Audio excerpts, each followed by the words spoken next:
Hello दोस्तों, मैं KD आपको स्वागत करता हूं आपके अपने चैनल आरएम स्टडी पे। आज का सेशन जो है ये वाला आपका 13 सेशन होगा आपका।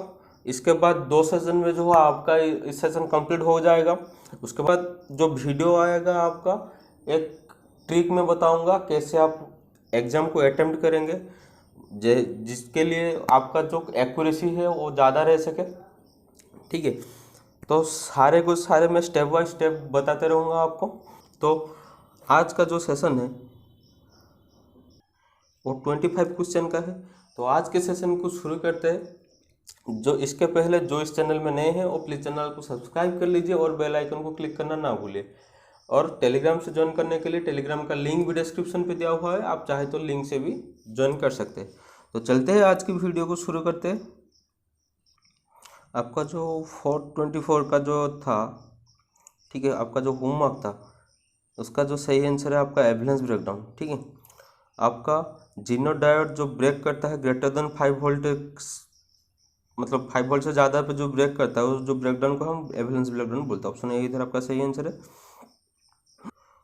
और 425 का जो है the diode commonly use for the electronics Turner in TV. ठीक है, टीवी टर्नर में जो लगता है उसको हम वेरेक्टर बोलते हैं। ठीक है, ऑप्शन ए इधर आपका सही आंसर है। ठीक है, तो आज के सेशन को शुरू करते हैं। Junction field effect transistor JFET contain how many diode. ठीक है, तो आपको तो पता है उसका जो लेयर है, ठीक है, कुछ इस तरह सा है। ये वाला आपका आ जाएगा गेट का, ये आपका आ जाएगा ड्रेन का। ठीक है, नीचे आपका आ जाएगा सोर्स का। ठीक है, अगर मैं पी चैनल की बात करूँ तो ये आपका आएगा पी चैनल, ये दो आएगा एन। ठीक है, इस तरह से उसका कंस्ट्रक्शन है। ठीक है, देखिए पी एन को मिला के मतलब ड्रेन और गेट को मिला के एक डायोड, और सोर्स ये भी पी चैनल है ना, तो सोर्स और गेट को मिला के और एक डायोड। ठीक है, तो डॉट डायोड आपका यूज होता है JFET में। और JFET का अगर फिगर में की मैं बात करूँ कुछ इस तरह से आपका फिगर उसका आ जाएगा। अगर मैं एन चैनल की बात करूँ तो इस तरह का आ जाएगा। ये वाला आपका गेट टर्मिनल होगा, ये ड्रेन का होगा, ये सोर्स का होगा। ठीक है, तो ऑप्शन क्वेश्चन के हिसाब से कितना डायोड पूछा गया है आपका, तो 2 ही डायोड आपका यूज होता है। जैसे कि बता दिया ड्रेन और गेट को लेके एक, और गेट और सोर्स को लेके और एक डायोड PN। ठीक है, तो चलते हैं आगे। What is the input impedance of the common gate configured JFET। ठीक है, जंक्शन फील्ड इफेक्ट ट्रांजिस्टर का जो इनपुट इम्पिडेंस क्या है वो वेरी लो है। ठीक है, जंक्शन फील्ड इफेक्ट ट्रांजिस्टर का आपका जो इनपुट इम्पिडेंस वो वेरी लो है। ऑप्शन ए है इधर आपका सही आंसर। चलते हैं आगे। JFET terminal leg are contain to the drain the gate and the. ठीक है, आपका तो JFET का मैं बता के आया कि 3 टर्मिनल है। ठीक है, तो उसके एक ड्रेन हो गया, एक गेट हो गया, और एक क्या है वो है आपका सोर्स। ठीक है, जैसे कि 3 टर्मिनल के पहले आपको बात करके आया, तो ऑप्शन बी इधर आपका सही आंसर है। आपका JFET का जो 3 टर्मिनल से जो टर्मिनल का पूछा गया है वो सोर्स है। ठीक है, how will electron flow through A P channel JFET। ठीक है, P channel junction field effect transistor में आपका जो इलेक्ट्रॉन फ्लो कहाँ से कहाँ तक करता है, उसका जो फिगर पी चैनल का किस तरह का ऐसा ही है उसका फिगर। ठीक है, एरो मार्क जो हो बाहर की ओर रहेगा। ठीक है, ये अगर गेट हो जाएगा, ये आपका आ जाएगा ड्रेन, ये आपका आ जाएगा सोर्स। ठीक है, तो इलेक्ट्रॉन जो इधर फ्लो करता है वो ड्रेन से लेके आपका सोर्स तक आता है। ठीक है, इलेक्ट्रॉन यहाँ पर ड्रेन से लेकर सोर्स तक आपका इलेक्ट्रॉन आता है। तो ऑप्शन पे देखिए ड्रेन तक कहाँ है, ए पे तो नहीं है, बी पे भी नहीं है, सी पे भी नहीं है, डी पे है, फ्रॉम ड्रेन टू सोर्स। ठीक है, तो आपका जो सही ऑप्शन है इधर ऑप्शन डी है। ठीक है, ड्रेन से लेकर सोर्स तक आपका इलेक्ट्रॉन फ्लो होता है पी चैनल JFET में। चलते हैं आगे। द JFET मतलब आपका जो JFET है वो किस तरह का एक डिवाइस है, वो करंट कंट्रोल डिवाइस है या लो इनपुट रेजिस्टेंस डिवाइस है या वोल्टेज कंट्रोल डिवाइस है, और ऑलवेज फॉरवर्ड बायस में करंट रहता है। ठीक है, आपका जो JFET है वो वोल्टेज कंट्रोल डिवाइस है, ये इसको याद कर लीजिए, ये आपका इंपॉर्टेंट क्वेश्चन है, एग्जाम पे पूछ सकता है। आपका जो JFET है ये एक वोल्टेज कंट्रोल डिवाइस है। ठीक है, ऑप्शन सी जो है इधर आपका सही आंसर है। चलते हैं आगे।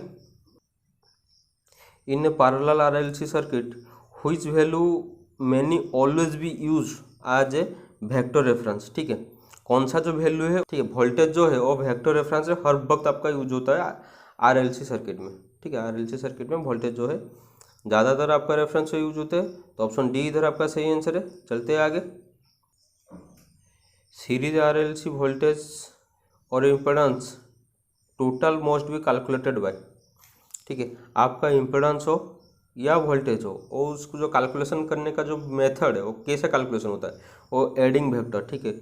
आपको पता होगा इम्पेडेंस निकालने का जो formula Z is equal to R square plus X का स्क्वायर का होल रूट ओवर, ठीक है। एक्स के बदले आप अगर एक्सएल माइनस एक्स भी लिख सकते हैं उधर का होल स्क्वायर, ठीक है, इसलिए मैं सिंपल रिएक्टेंस इधर लिख लिया। तो ये जो मेथड है ना, ये मेथड को हम मतलब वेक्टर मेथड बोलते हैं, एडिंग द वेक्टर मेथड, ठीक है। तो ऑप्शन सी इधर आपका सही आंसर है। चलते हैं आगे। ये जो क्वेश्चन है आपका X C equal to XL circuit, ये आपका होमवर्क है, ठीक है। ये सवाल मेरे को कमेंट में बताएंगे 433 का। चलते हैं आगे। What is the true power consume in 30 volt series RLC circuit जिसका इम्पीडेंस है आपका 20 ओम एंड रेजिस्टेंस दिया गया है 10 ओम, ठीक है। तो ट्रू पावर को जो फॉर्मूला है आपका ऐसी सर्किट का, वो पहले क्या आपको पता होना चाहिए। ट्रू पावर का जो फॉर्मूला है वो है वी आई कोस फाई, ठीक है। ट्रू पावर का जो फॉर्मूला है वो वी आई कोस फाई है आपका। तो आपका इधर वोल्टेज तो दिया हुआ है, आपको करंट निकालना होगा और पावर फैक्टर निकालना होगा। तो कोस फाई का वैल्यू है कितना, R by Z.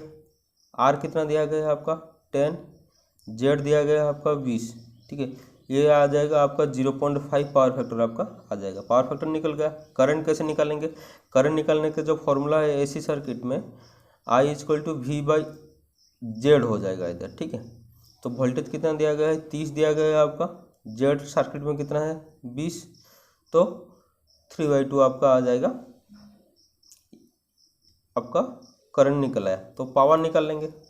P equal to voltage दी है 30, 3/2 है आपका करंट और पावर फैक्टर 0.5 है, इसको मैं 1/2 लिख लेता हूँ, ठीक है। तो इसको सॉल्यूशन कर लीजिए। ये आपका कट जाएगा कितना 15 में कटाएगा, तो 15 इंटू 3 आपका आ जाएगा 45/2, ठीक है। ये कट कर आपका आ जाएगा ऑप्शन बी का 22.5 वाट, ठीक है। 45/2 जो आपका आ जाएगा 22.5 वाट। ऑप्शन बी जो है इधर आपका सही आंसर है, ठीक है। तो चलते हैं आगे। Current in series RLC circuit में ऑलवेज बी यूज, ठीक है। आपका सीरीज आरएलसी सर्किट में करंट आपका कैसे यूज होता है। ऑप्शन में देखिए आपका दिया गया ए दिया गया है आपका लीडिंग वेक्टर, बी दिया गया ए रेफरेंस, सी दिया गया है एंगल, डी दिया है लैगिंग। सीरीज सर्किट में आपका करंट जो है हर वक्त आपका रेफरेंस में ही यूज होता है, ठीक है। ऑप्शन बी जो है इधर आपका सही आंसर है आपके लिए, ठीक है। चलते हैं आगे। The Boolean expression A B bar, ठीक है, ए बी का whole bar is logically equivalent to the single gate, ठीक है। सिंगल गेट में उसका मतलब किस पे आपको क्या इक्विवेलेंट करेंगे, ठीक है। पहली बात तो आपका गेट का जो एक्सप्रेशन आपको पता होना चाहिए। पहली बात मल्टीप्लाई कौन करता है, ए मल्टीप्लाई बी दिया गया, उसका मतलब आपका जो एंड गेट है, ठीक है, आपका एंड गेट आपका मल्टीप्लाई करता है, ठीक है। अगर आप इनपुट ए देंगे और बी देंगे, आउटपुट आपका आ जाएगा ए मल्टीप्लाइड बी, ठीक है। उसके आगे अगर मैं एक नॉट गेट यूज कर लूँगा, देखिए ध्यान से, उसके आगे और एक मैं अगर नॉट गेट यूज कर लूँगा तो आपका ये आ जाएगा ए बी बार, ठीक है। ये जो होल एक्सप्रेशन है, इस एक्सप्रेशन को एक सिंगल एक्सप्रेशन मेथड में करते हैं, आपका वो मेथड है नांड मेथड, ठीक है। ये आपका आ जाएगा नांड गेट। उसका मतलब आप इनपुट ए और बी देंगे, आउटपुट आ जाएगा ए बी का होल बार, ठीक है। ये जो एक्सप्रेशन इधर से निकल कर आया है, एक एंड गेट और नॉट गेट को मिला के आपका हो गया नांड गेट, ठीक है। तो ऑप्शन ए जो है इधर आपका सही आंसर है। चलते हैं आगे।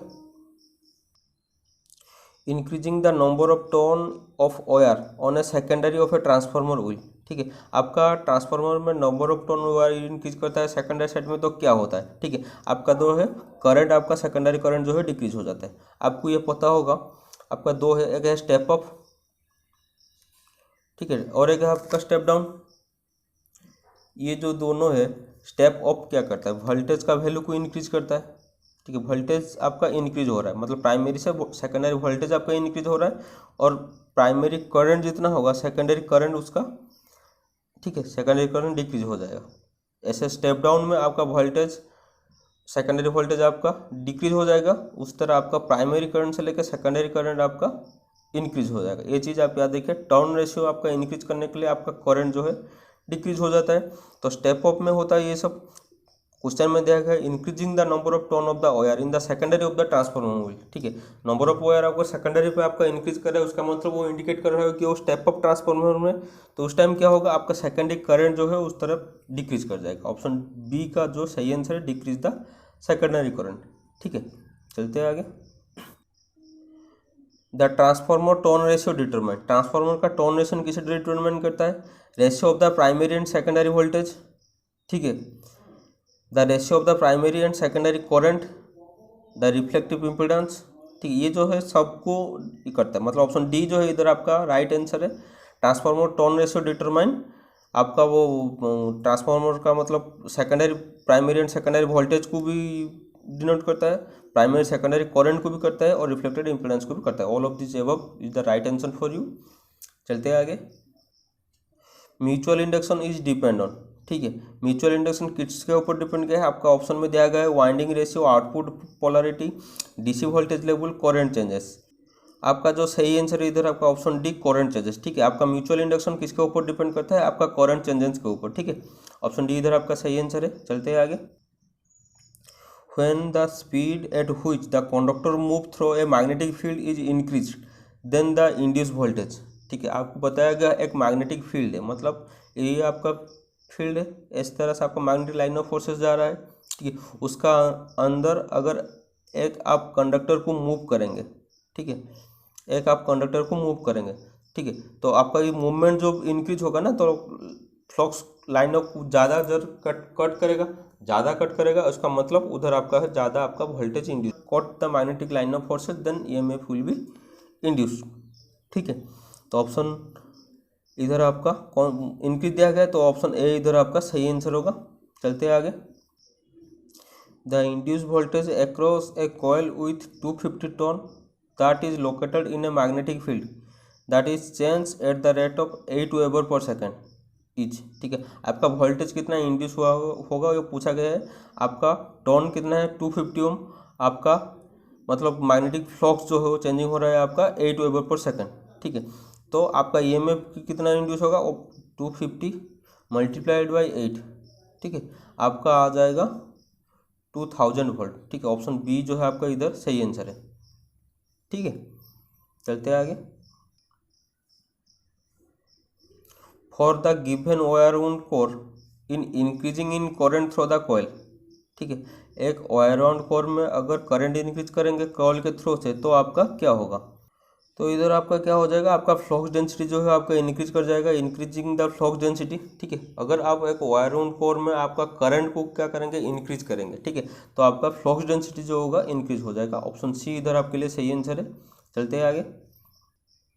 area of the magnetic field increased then the flux remain the same, the flux density क्या होगा, ठीक है। आपका क्रॉस सेक्शनल मतलब ये आपका एक मैग्नेट है, ठीक है, ये पहला उसका क्रॉस सेक्शनल एरिया था, ठीक है। उसके बाद क्या करेंगे, उसका क्रॉस सेक्शनल एरिया को अगर ज़्यादा कर देंगे, ठीक है, उसका क्रॉस सेक्शनल एरिया अगर इंक्रीज हो जाएगा तो उसमें आपका फ्लक्स जो क्या होगा, आपका फ्लक्स डेंसिटी उसमें डिक्रीज कर जाएगा, क्योंकि एरिया इंक्रीज होने से ज़्यादा स्पेस मिल जाएगा, तो उसका जो डेंसिटी है वो डेंसिटी बहुत डिक्रीज कर जाएगा, ठीक है। तो इसके हिसाब से अगर क्रॉस सेक्शनल एरिया आपका मैग्नेटिक फील्ड का इंक्रीज कर रहा है तो आपका फ्लक्स डेंसिटी डिक्रीज कर जाएगा। ये आपके लिए भी इंपॉर्टेंट क्वेश्चन है, इसको मार्क कर लीजिए। ऑप्शन बी इधर आपके सही आंसर है। चलते हैं आगे। The unit of reluctance, reluctance का यूनिट क्या है, वो यहाँ पे 84 वेबर, ठीक है।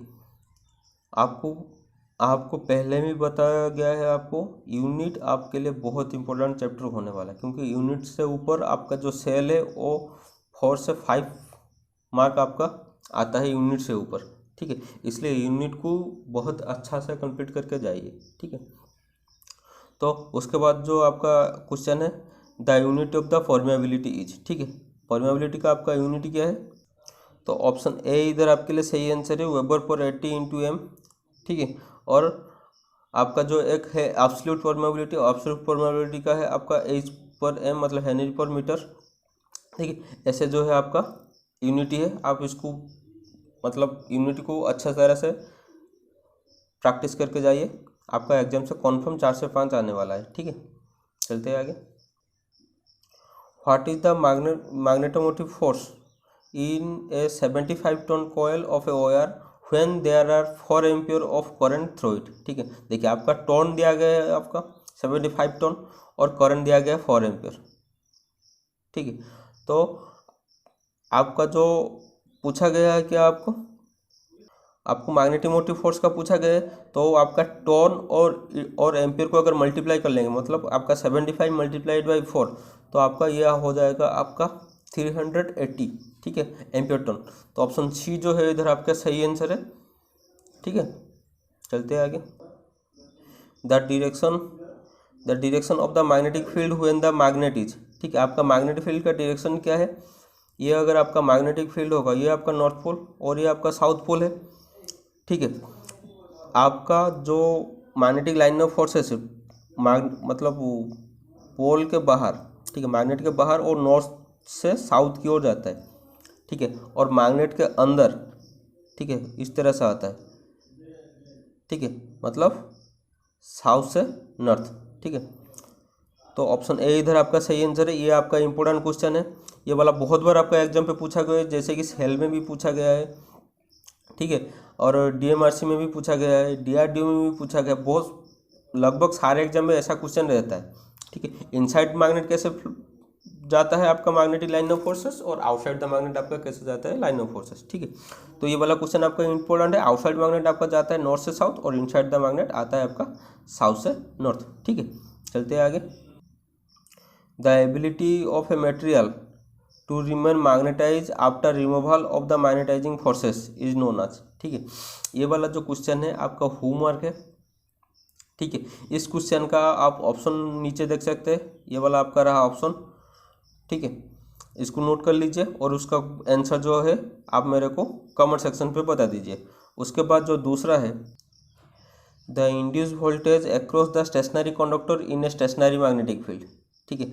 आपका कंडक्टर जो स्टेशनरी है, ठीक है, कंडक्टर स्टेशनरी है मतलब वो किसी भी लाइन ऑफ फोर्सेस को कट नहीं कर रहा होगा, ठीक है। अगर वो लाइन ऑफ फोर्सेस को कट नहीं कर रहा है, उसका मतलब उसका जो वोल्टेज कितना इंड्यूस होगा वो आपका 0, ठीक है। ऑप्शन ए इधर आपका सही आंसर है 449 का, ठीक है।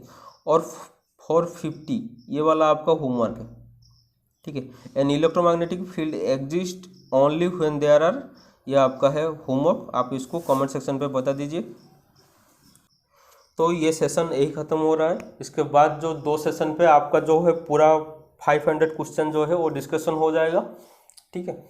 उसके बाद का जो वीडियो आएगा उसमें मैं आपको बताऊंगा कि कैसे आपको क्वेश्चन ना आके भी आप क्वेश्चन को क्लिक कर सकें, मतलब तुक्का कैसे लगाएंगे आप एग्जाम में, जैसे कि आपका ज़्यादा सही हो सके उसमें। ये वाला वीडियो जो आपका आएगा, मतलब इस तीसरी भाग में उसका आएगा, ये 2 सेशन खत्म होने के बाद तीसरा वो आएगा, ठीक है।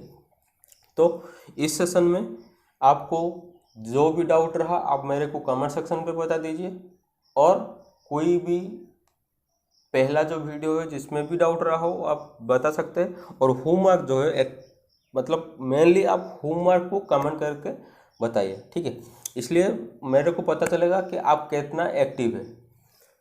तो आज की सेशन को ज़्यादा हो जितना हो सके शेयर, सब्सक्राइब एंड लाइक कीजिए। तो आज का सेशन को रखते ही